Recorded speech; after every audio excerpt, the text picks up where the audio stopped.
this Okay, point there we to so go. it's even cutting down the distance even further. Great contribution this morning. Enjoy the long weekend, and then you're coming back in another 2 weeks, so we good. Yeah, yeah. You check what I'm saying? I go in Anguilla. You got Anguilla. I had to pronounce that certain way. Anguilla. Anguilla. Yeah. Okay. Hey, yo, man. Have fun, man. Good to see you, man. I know. Thank you. Okay, be back right after this. Usie Richards going to join us.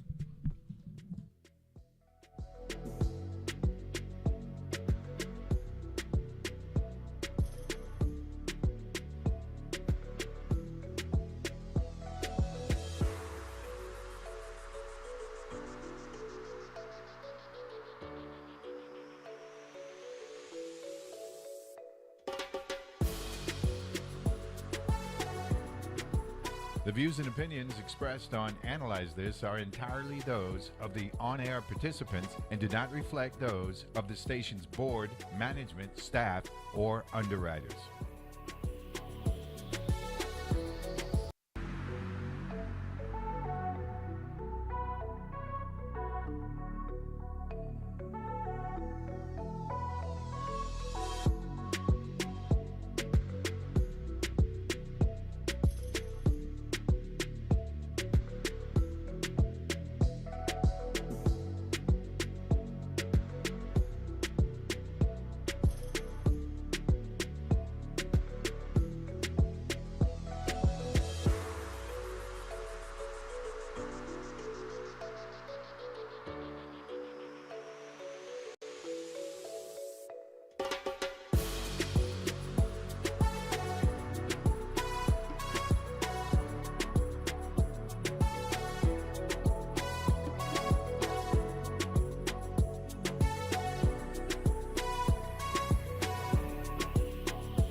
The views and opinions expressed on Analyze This are entirely those of the on-air participants and do not reflect those of the station's board, management, staff, or underwriters.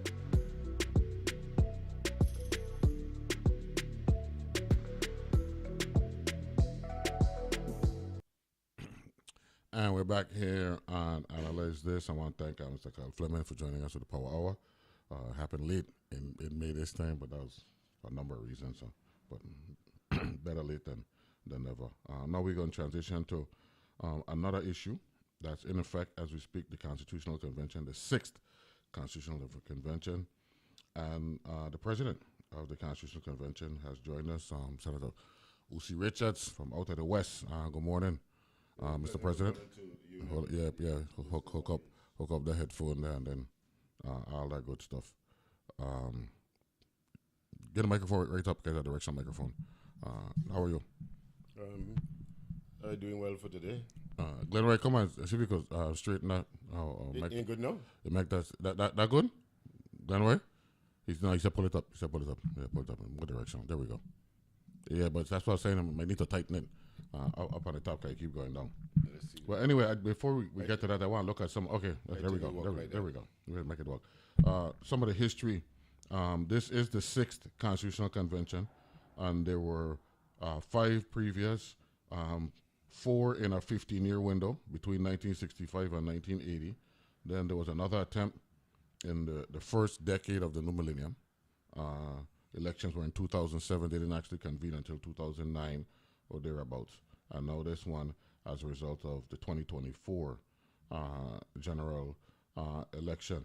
Mr. President, I want to go back to that first one, though, right? You said the first constitutional conventions were held in 64 and 65, had 33 delegates. The 15 sitting senators and 18 others who were popularly elected. The convention was presided over by Dr. Aubrey Andrews. A Bill of Rights and a unicameral legislature were two of its basic issues. One is a reality now, right? With unicameral legislature. We have a unicameral body. Right? So we're good with that, right? And that's one thing I had a conversation with Malik Siko, and he said while the conventions were not successful, a lot of the desires of previous conventions have been realized today. You would agree with that, sir? Yes, I just learned just up to the middle of this week that today they have free tuition for University of the Virgin Islands students that graduated from high school. And that was a part of the... I understand that was a part of the fifth constitutional the fifth convention document. Okay, good. So we're good with that. Well, here's what it said, right? It said it quickly produced a document which was approved by its members February 26, 1965. So we're 60 years removed from the first document. But the quickly part, why do you think it was... they had the ability? I mean, you were still in grade school when that was going on. But why do you think they had the ability to quickly adopt a document? Was it because they had already had ideas coming out of the Revised Organic Act of 54, and we were, the legislature, because we had the municipal council before that and all that stuff, that we had a foundation for what we wanted for the people of the Virgin Islands? In my opinion, I think the structure of political entities back then is much different than what we have today. I think there was real political party systems, the structures, as you mentioned with the municipal council, and so when you make reference to them quickly adopting a document and the composition of the convention members at that particular point in time, it's not surprising, and I think that was something, given the structure that exists and the mechanisms for the operation of political parties, that was expected success for them. And that 33 is a virtual who's who. That is correct. You check what I'm saying? 15 senators, 18 elected. Now we're down to just 15, right? Yes, and the Fifth Constitutional Convention, and my memory serves me correct, had at least 30 persons. Had 30, correct. And they had some at-large voters in there as well, right? And that I think, having at-large candidates was, at least in my opinion, initially when I sat in with the Board of Election orientation session for candidates for public office, and they were discussing the Constitutional Convention, and we got a chance to look at the legislation. I really thought that they would have included at-large candidates, even if you reduced it to just 15 members, because I think it's important that the persons and individuals elected as delegates would have be able to represent a territory-wide sanctioning by the voters that decided to elect them as delegates. Rocky, I know you're happy to hear that one, so because he's a big proponent of large voting for all the members of the legislature. The second Constitutional Convention, same 33, 15 members of the legislature, but there was a wrinkle. So the other delegates were selected by the three political parties. So it goes back to what you just mentioned, right? Right, that you had a party structure involved, and the parties had the ability to determine who was going to represent the party and the people, and that included Democrats, Republicans, and ICM. And I think and you're just as aware as I am today, we have political parties that actually serves as a label for persons that register to vote but not function as an entity that push forth certain principles. And back in those times, and as you so rightfully pointed out, having three political parties wasn't merely the fact that they existed, but they were functional, and they had particular principles and beliefs that they promoted, and they were able to work towards goals and solutions for the people of the territory while promoting the principles that they stand for as a political party. I just going through some background with the previous convention, so the public have a feel for how we got to where we are right now. Third Constitutional Convention. By the way, the second one was in the early 70s, 71. Regularly convened between September 1971 and September 1972. And that's when you were in grade school. I like that one. Correct. Yeah, correct. We were in high school. Yeah. You got 10-year bump on me there. Now, the third convention, unique, 60 members. It's I think this is the biggest one. And this was interesting because... And you need to make that clear. You said 60. 6-0. Yeah, because I don't want the audience to believe that you said 16. No, 6-0, correct. Right, yes. You're right with that one, right? But this one was interesting because they were sworn in by a territorial court judge. I heard that one a long time. And by law, given 120 days to complete the task. Big group, capped window in terms of performance. You said 120 days, 4 months, man. Yes. That's interesting, isn't it? Yeah. That would have been a tedious task. I don't know. At least historically, we know that they came up with a document. Mm-hmm. But the ability for them to vet the prior documents, I think, was probably one of the constraints that they presented them with the 120 days. They said, well, we had one from the first one and the second. You said this one was the third? The third one, so right. Document was presented in a public referendum, March 6, 1979, and was rejected by the voters. But some of the provisions of this document were a 17-member legislature, which makes sense. Think about it, because that's when we are going through a population increase, an explosion actually, mm-hmm. right? Because we went threefold from 1960, right? A revised judicial system with a local Supreme Court. Ain't that something? Is this 79 or no? We didn't see the Supreme Court actually happen until 2006, right? Replacing the U.S. District Court. Local administrative districts with mayors and assemblies.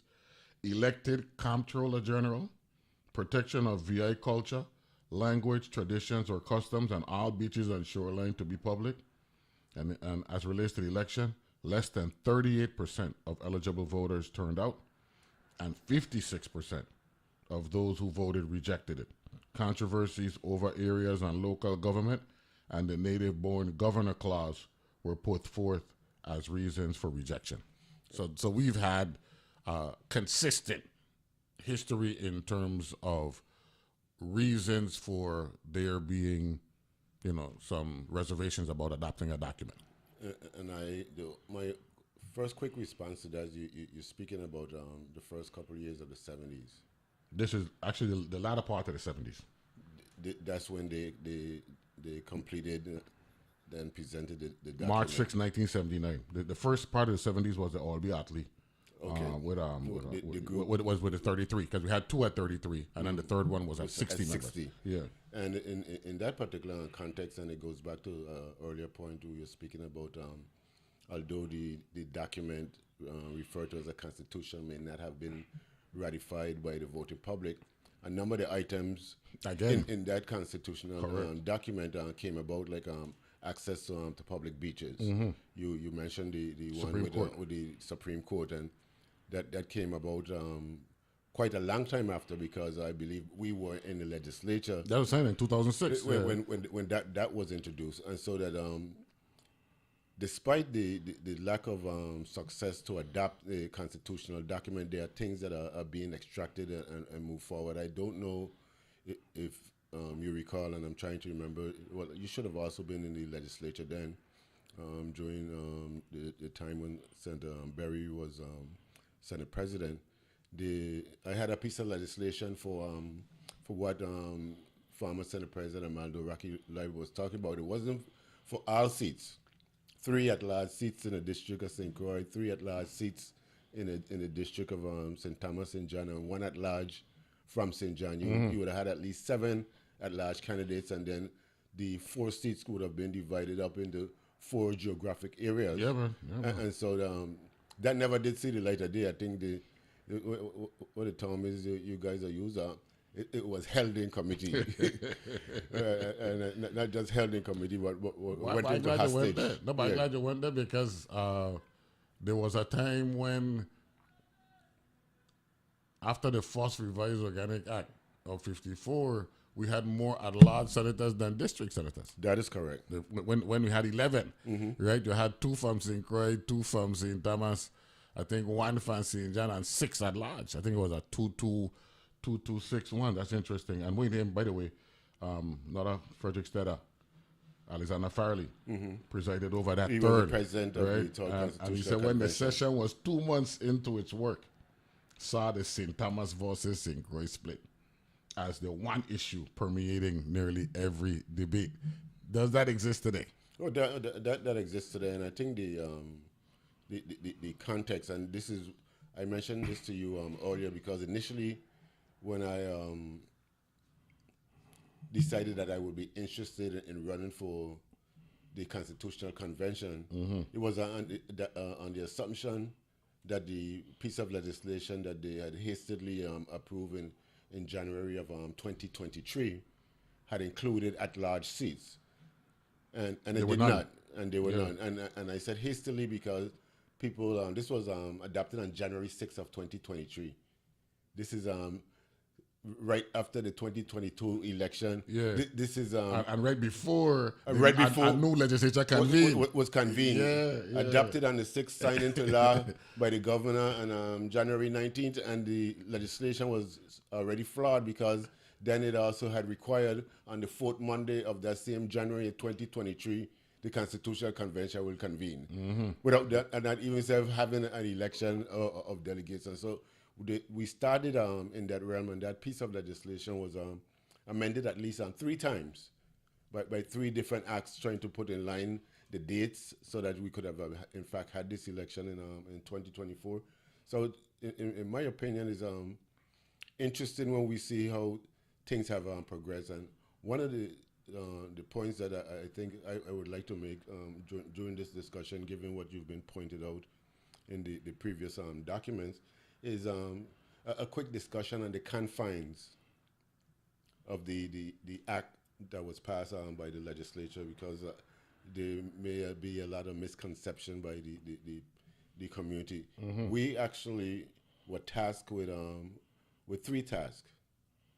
The first one was to make a determination whether or not we should review the revised Organic Act and utilize that particular document as a beginning point. And that was one of your things them in The 2005. Convention, yeah. That was in 2001. My very first term as the first session, you brought that up in February of 2005 as something that we should consider. Yeah, and there are people who support that. Yeah, and so to give us an immediate opportunity after we adopted, then to make the changes without having to go through the what you could call the twined of U.S. government processes that are required for the Constitution. Better known as bureaucracy. Yes, and then the second task is that the legislature, when they passed the bill that we are operating under, required that we review the 5th Constitutional Convention document.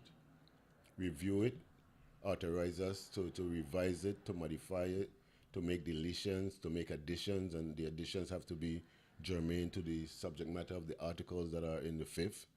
And so that was the second task. And then the last task, which is a little troubling and why we are here in this position today, was to review the United States Department of Justice legal memorandum on the 5th Constitutional Convention document that outlines some 9 points. And I refer to it as being troubling. I had the fortunate opportunity to appear before the U.S. House Committee that would have been in 2010. When I served as the minority leader. And the adoption of a new constitutional legislation by the legislature comes years after. So from 2010 to 2023, no real efforts were taken, and I think the legislature may have missed an opportunity of proceeding with providing the additional financial and structural support to the 5th Constitutional Convention to review and make changes and review the recommendations of the United States Department of Justice. And so the momentum was lost, and here we are now 13 years later trying to do some of the same things that we could have done. If my memory serves me right, I think the document, when it was sent back to the mainland by the governor, he himself had put some objections in the document. Governor DeYoung at the time. The 5th Constitutional Convention, I think, had to seek some court action against the governor of the government. And he was also seated to my right before the House subcommittee where we provide testimony on it, because the governor at the time, John the Young Jr., he was of the position that he could determine whether or not to transmit it or don't transmit it. And so it took some legal action There was an issue there.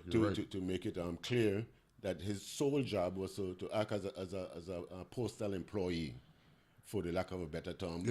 And he had a ceremonial role in the process. Whatever the convention came up with, forward the document. His responsibility was to transmit it to the president, and the president will then transmit it to the House for the actions, in addition to sharing it with the United States Department of Justice. So we're talking here with six times or 5 times? 5 times senator, right? Only 5. Only 5, right? 2003 to 2013, right? And former Senate President of the 27th legislature, I think it was. Usie Richards, who is now presiding over the Constitutional Convention, names along the lines of Arbrian Dews, All Atley, Alexander Farrelly, I believe Rupert Ross. I was just about to tell you that you skipped over Rupert Ross Jr. No, he was actually the 4th. He was after Farrelly. And as I was doing it chronologically, and G. Loss James in the 5th one. So we'll take a break. Be back right after this. Poor cushions.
And we're back here and analyze this. We're joined this morning by the President of the 6th Constitutional Convention, Usie Richards from out of the West. Good morning, sir. Glad to have you here.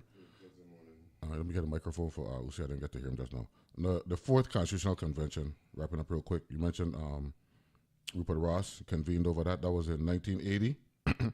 And again, defining the term Virgin Island and the importance of it in text was said to be a stumbling block to passage that was actually rejected by the voters.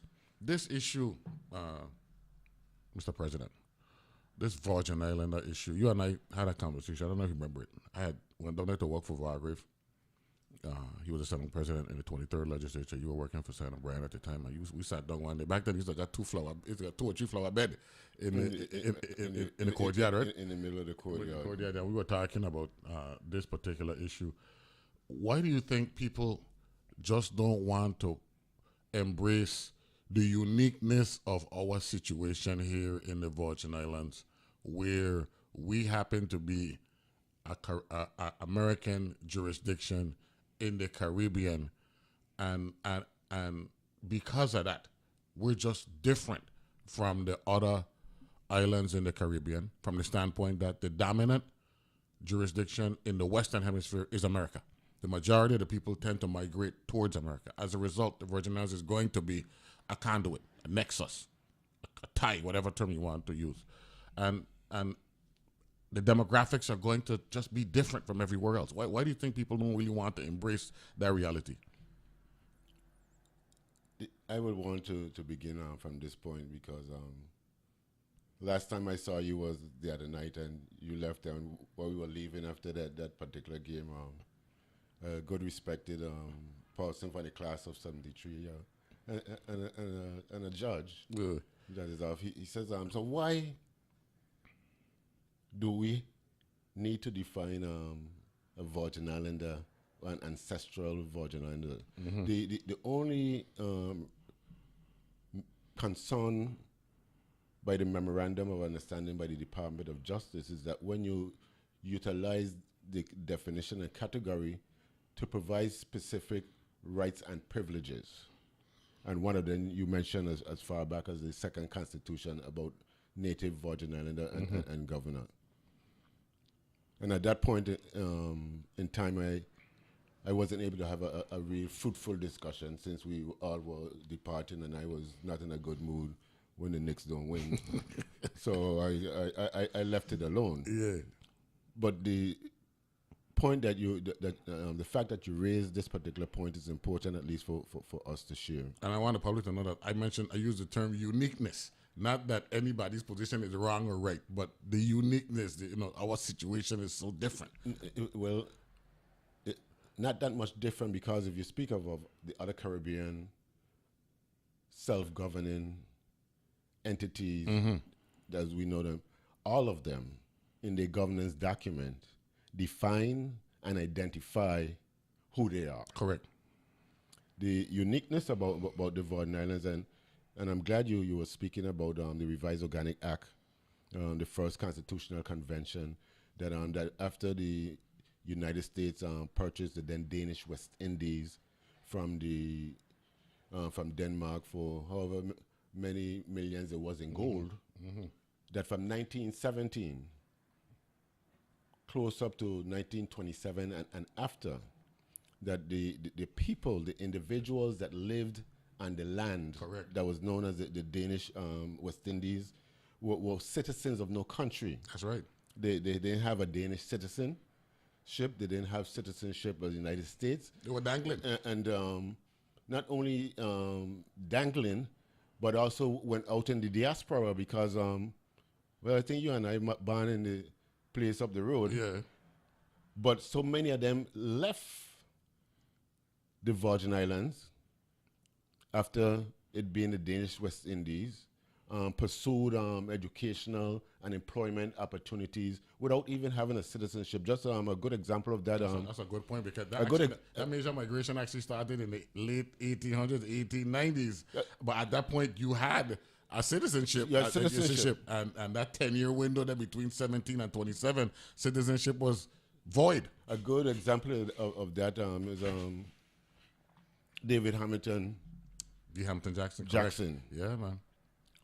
So because he was involved in battling with Denmark, and then the place was sold, he went away during that period of time and became educated, pursued educational, became trained in law, media, bookkeeping, accounting, and all these other things, without a citizenship. Imagine that. And we're not speaking at the time where Neville could run down to the airport and jump on American and make it to Miami. Or Eastern. Oh, well, yeah, my father used to work for Eastern Airlines or Pan American. Pan American, yeah. And so that during those particular time, this is a long trad across the oceans in some instances because... so you're actually bringing up a good point. 100 years ago today, our ancestors ain't had no citizenship. They had no citizenship.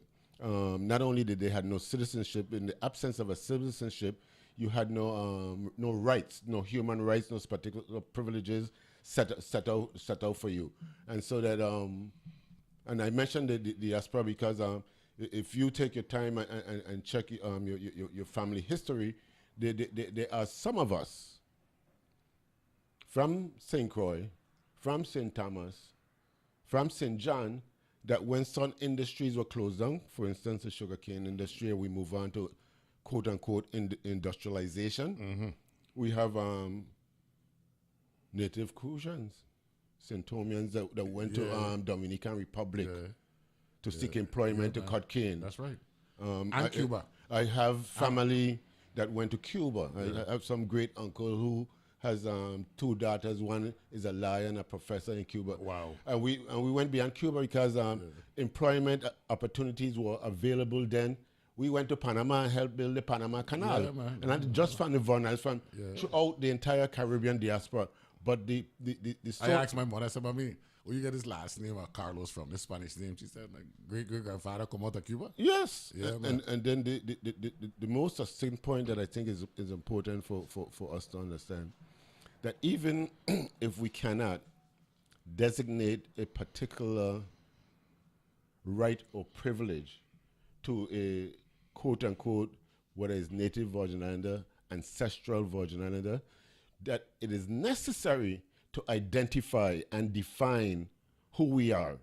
I mean, what is the problem with us stating up who we are? Nothing. For I to say, and I tell them, and I suspect this falls in the realm of the host, former Senator Neville James. Me and you can run for president or no? That's right. Of the United States of America. And live here. Doing so. Yeah.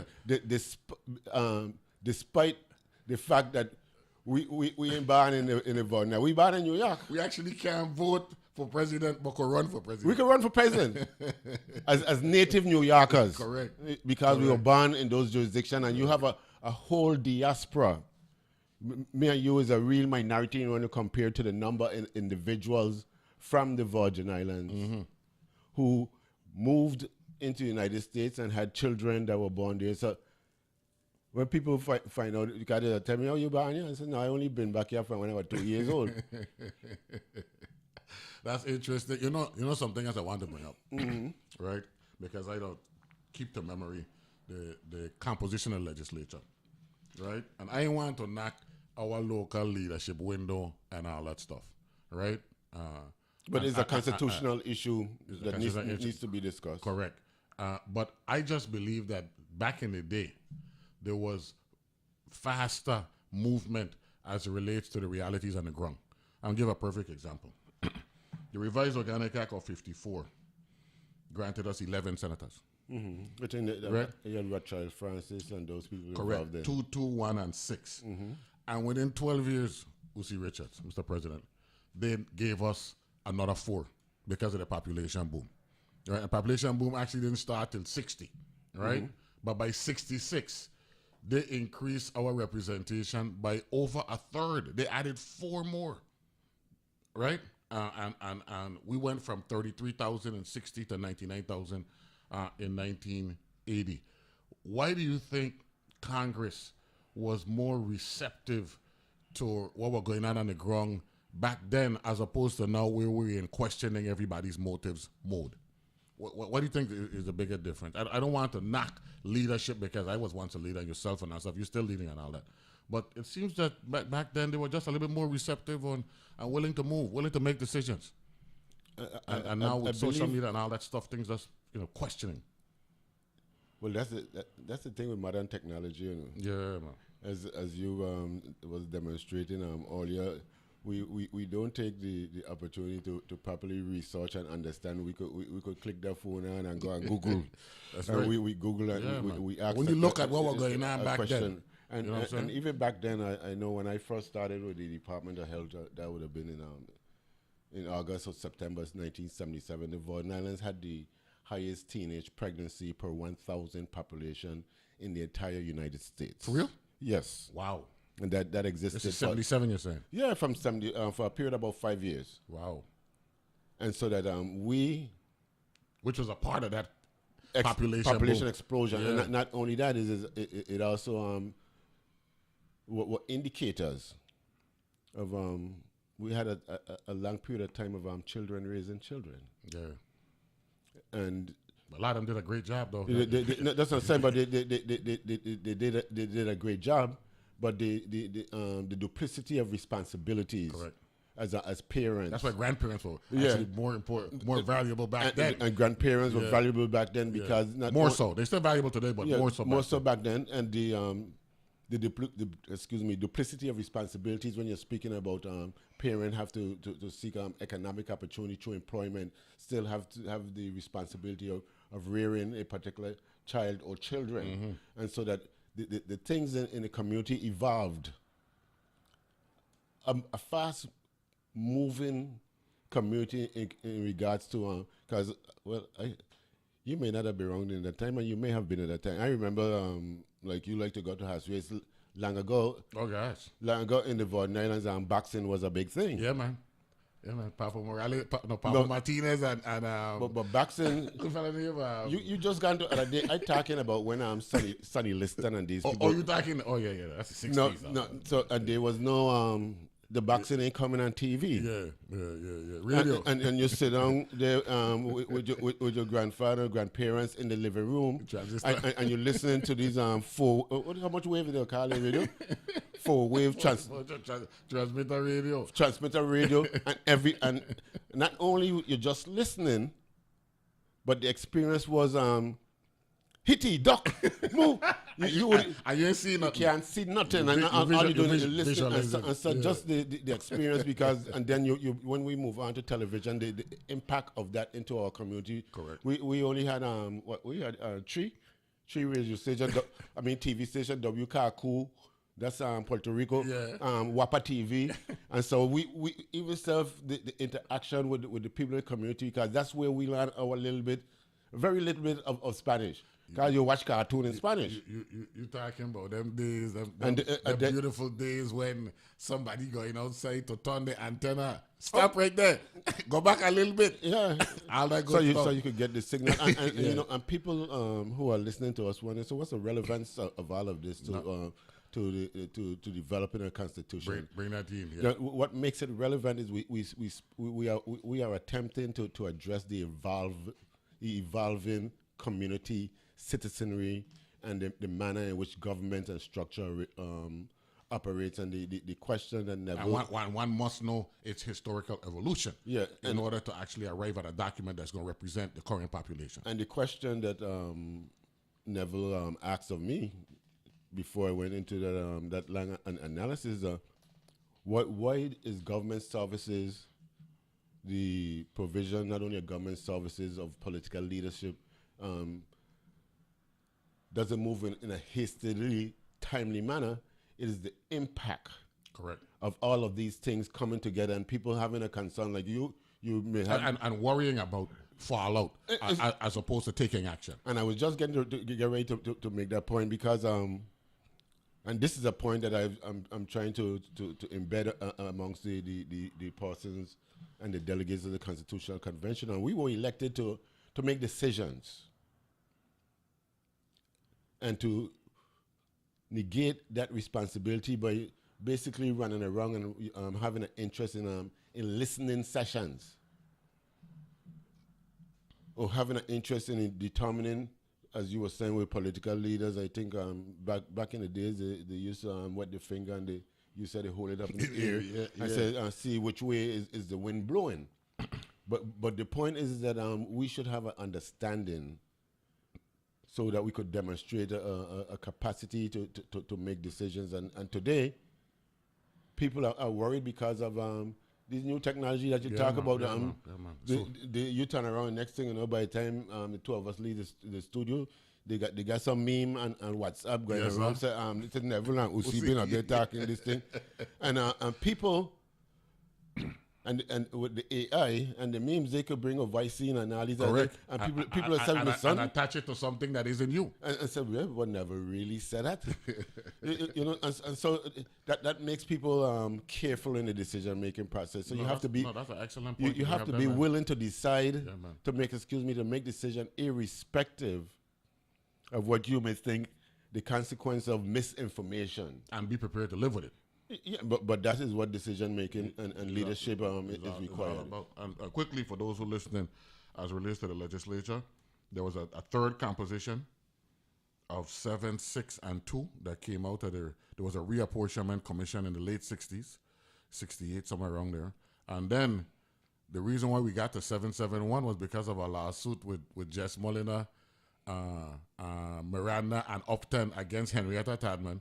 And they used the census, which is a beautiful thing. Use the 70 census to determine the 771 that we're dealing with now. And there was a time when there was actually greater population and voter representation from the District of St. Croix, but not enough to move the percentages as it relates to representation in the Senate. When we come back, we're going to talk about the prospects of the 6th Constitutional Convention, where we're at right now, timeline, and all that good stuff. We'll be back right after this with President Usie Richards of the 6th Constitutional Convention.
And we're back here and analyze this great discussion with Usie Richards. And I wanted to make sure that you observed the description of the court case with Jessica Time Maloney against Henrietta Tadman in her capacity as supervisor of elections. You understand? So correct. It wasn't a personal thing. To Ms. Tadman. Correct. Thank you very much for that clarification. One of my listeners out of Puerto Rico, Edwin Melendez, said, like John Kennedy said, history is a continuous process of the creation of new ideas.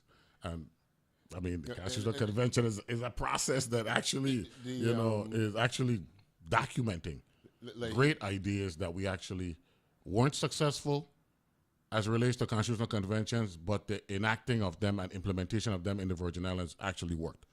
And you said from Puerto Rico, and I remember we back in the days with Malcolm Plaskett and Golden, we went to Puerto Rico and we organized the Association of Caribbean Electoral Organizations, so that we could be able to try to have an impact of people that used to just jump on a plane. Plane used to come in here, election time, and they leave here, and people got on and vote, and then come back up here and still registered vote and vote in here. I believe the gentleman from Puerto Rico that was in charge of the electoral system, a retired judge, Juan Melesio, had invited me, and I served as one of the observers for one of the plebiscitos. Okay. When they were having that back in Puerto Rico, and so that all the Caribbean countries have these particular concerns. Well, we're related. Yeah, because we interact in this, particularly between the Virgin Islands and Puerto Rico. Puerto Rico is a Commonwealth. We there at the lowest stage of and the wrong, the lowest wrong and unincorporated territory. I mean, we a piece of property that you could be sold, bought, and disposed of. If Trump get tired, and so, but check this out.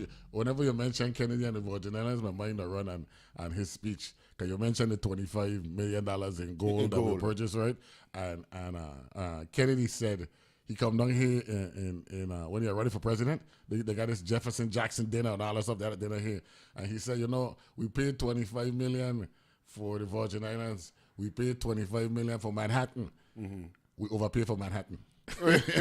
Which is the ultimate compliment, is what he's telling us how valuable the Virgin Islands is. And Manhattan is a real valuable place. Yes, sir. A lot of people probably don't realize it is an island also. It is an island. And attached to the other boroughs.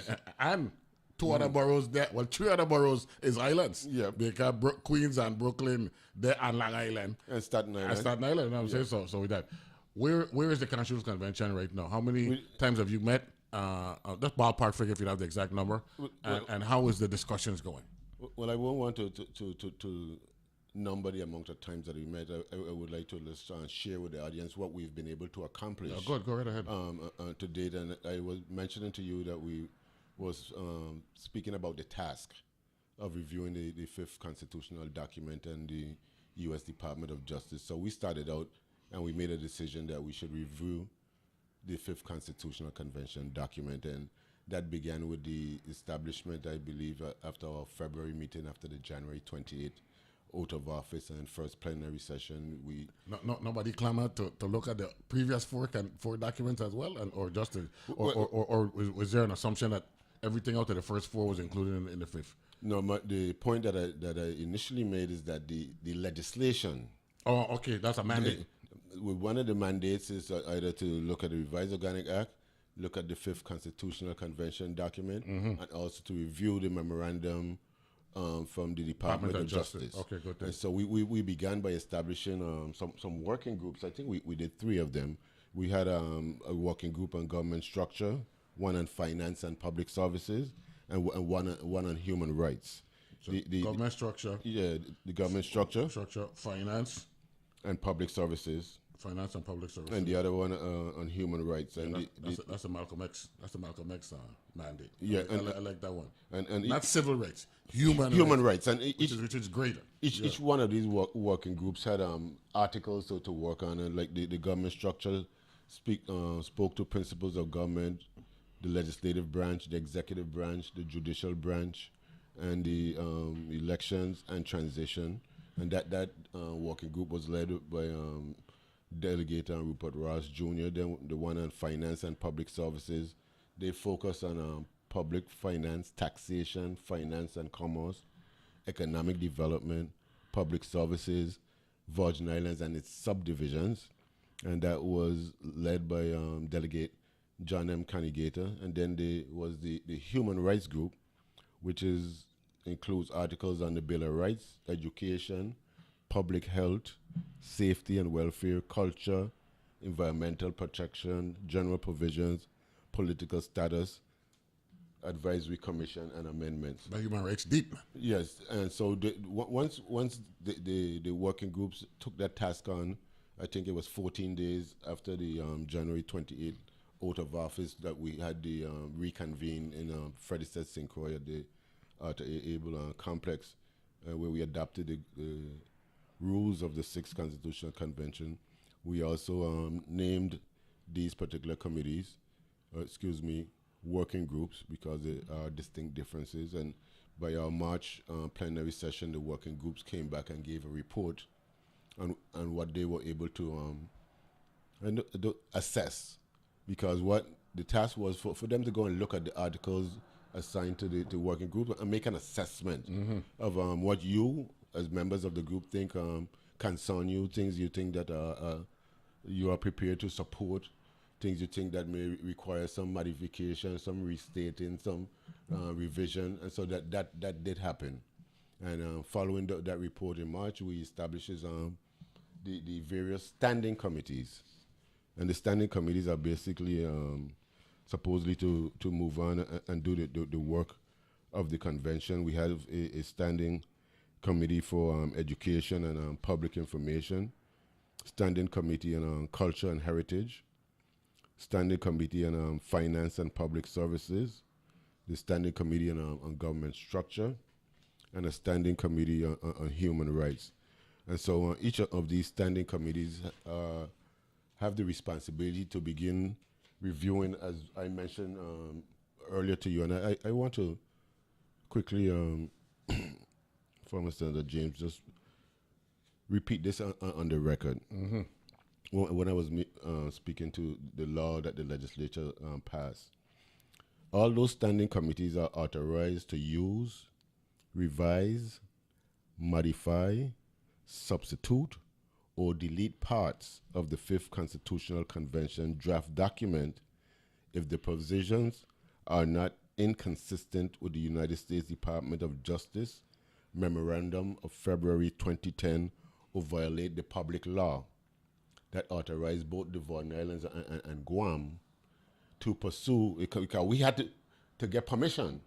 Correct. And which brings us back to something that we continuously need to educate the public on. Yeah. We are the property of the United States Congress. Right. And so we were granted permission by this public law introduced by then Delegate to Congress, Donna M. Christensen. I had the fortunate opportunity to testify at that time as the chairman of the Territorial Committee of the Independent Citizens Movement Party. The Republican Party was represented by the late Senator Harlan Redfield. The Democratic Party was represented by his chair, James A. O'Brien Jr. Also at that session was Lieutenant Governor Usie Richards, Governor Charles Turnbull, making the push, because the point needs to be made that the Guam and the U.S. Virgin Islands are the only two pieces of property under United States jurisdiction that doesn't have a governing constitution of their own. So American Samoa and these places have adopted theirs. And so I think it's important that when we point out the responsibility that as we speak today, the committees are now moving on to address a mandate adopted at the last plenary session, which requires the committees, the standing committees that I mentioned earlier, to begin to move on from merely listening and taking input, but to begin to do some of the work. And this will there be a public presentation? It is necessary. So what they're doing, and I was just getting to that, the standing committees have until the end of let me put these spectacles on, make sure You mean the working groups, right? No, working groups have already completed the task and ended good. in March 1st. Now the committees that I was mentioning, these are the standing committees that has been established by the 6th Constitutional Convention. And they have, beginning from now until the end of July of 2025, to begin to make the necessary actions to analyze, amend, or substitute an original text for any issue referred to it by the President, except that any additions or substitutions must be germane to the matter originally referred to. And so they are working on that particular task. We have a schedule of activities that we've been making public. As a matter of fact, this evening, it is still the 23rd of May. Friday. Yeah, Friday. This evening, the committee chaired by John N. Canigata will be hosting a virtual meeting for finance and public services from 6:30 to 8 p.m. Okay. Tomorrow, Saturday, at the legislative conference room here on the island of St. Croix, beginning from 10 a.m. to 3 p.m., the committee chaired by Delegate Rupert Ross Jr. will be taking testimony and listening on two particular topics that are under his committee jurisdiction. This is tomorrow, Saturday. What your name? Fitzila West Conference Room? Fitzila West Conference Room, correct. In the Senate building Senate here building. in Christiansted. Testimony on two specific articles, and these two articles will be the sole focus of Saturday's meeting. Article 2, the principles of government, and Article 5, the legislative branch, the one that you were getting all worked up earlier about. Yeah. So this is a public forum between 10 and 3 that individuals that have any recommendations to come by and make their presentation recommendations before Thursday, May 29th, when the committee is going to sit down and start to meet virtually to consider recommendations given. And then back on June 14th, or moving forward, they will do the same thing on the topic of the executive branch. June 21st, they'll do the same thing on the topic of the judicial branch. And then into July, they will discuss a lot of people's favorite topic, what you all call it, local government.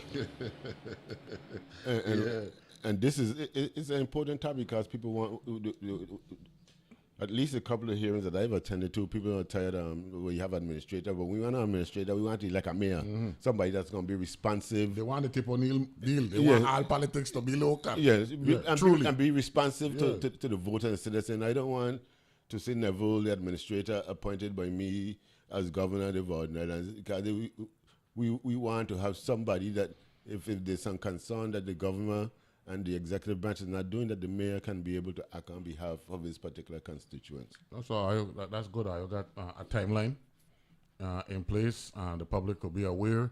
I got resources to make this available in print media and all that stuff. The legislation that was initially passed appropriated $150,000. Okay.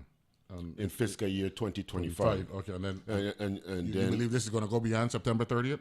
Yes. No, not that amount. No, I'm talking about the process is going to take us beyond September 30th. So that will require a fiscal year appropriation for fiscal year 26. The legislation, and that's why I was just bringing clarity to for 2025 fiscal year, $100,000 is set aside for the operation of the convention.